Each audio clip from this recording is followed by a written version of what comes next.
Hello hi అండి. ఇదైతే గన వాషింగ్ మిషన్కి అయితే గన లిక్విడ్ తీసుకున్నాం అనమాట. ఇంక ఇదైతే గన వచ్చి 10 డేస్ అయిందట. మా ఆయన తీసుకున్నాను, నేను లేనప్పుడు నాకు చెప్పలేదు.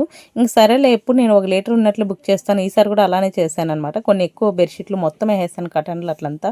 అందుమూలంగా అయితే నాకు తొందరగా అయిపోయింది. ఇంక మా ఆయనకి ఇంక ప్రజెంట్ లేదు, బయట తీసుకురానికి లేదు, వచ్చేసింది. నేను తీసుకున్నాను, అక్కడ పెట్టాను చూడండి అనమాట. ఇంకా మా పాప నేను అయితే గన ఇంక సండే రోజు అయితే గన ఓపెన్ చేసాము.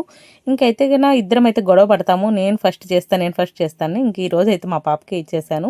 నేను ఇంకా వేరే షార్ట్ అయితే పెడతానండి, అదైతే అందరికి బాగా యూజ్ అవుతుంది. ఇది కూడా అండి, ఇది 3 in 1గా వాడచ్చు అనమాట. మనకి టాపు ఫ్రంట్ మామూలు నార్మల్గా ఉతుక్కునే వాళ్ళు కూడా ఉతుక్కోవచ్చు అనమాట. మనం సర్ఫ్ వేస్తాం కదా, అట్లా లేకుండా ఇది వేసి నానబెట్టేసి ఇంకా బ్రష్ డైరెక్ట్గా కొట్టుకోవచ్చు. మళ్ళీ మనకైతే కన్నా సోప్ కూడా అవసరం ఉండదండి, అంత బాగుంది. డైలీ యూజ్ అయితే కన్నా అట్లా సరిపోతాయి. ఇంకా కొంచెం మనకి మాపింటే కన్నా వాటికైతే సోప్ పెట్టాల్సిందండి. మళ్ళీ నువ్వు చెప్పావు మేము చేసాము అది ఎరగలేదు అని మాత్రం అడగద్దండి, మనం మాపిండే బట్టలను బట్టి ఉంటుందన్నమాట. ఇంకా నేను ఇట్లా 1 లీటర్ దాంట్లోకి అయితే ట్రాన్స్ఫర్ చేసుకుంటాను, ఎందుకంటే మనం సార్ క్యాన్ అయితే తీసుకోలేము కదా, అందుకనేసి అనమాట. చాలా బాగా ఇరుగుతుందండి. మిషన్ కూడా ఏం రిపేర్ కదనమాట. కోడ్ అయితే ఇస్తాను. ఓకే అండి, బాయ్ అండి.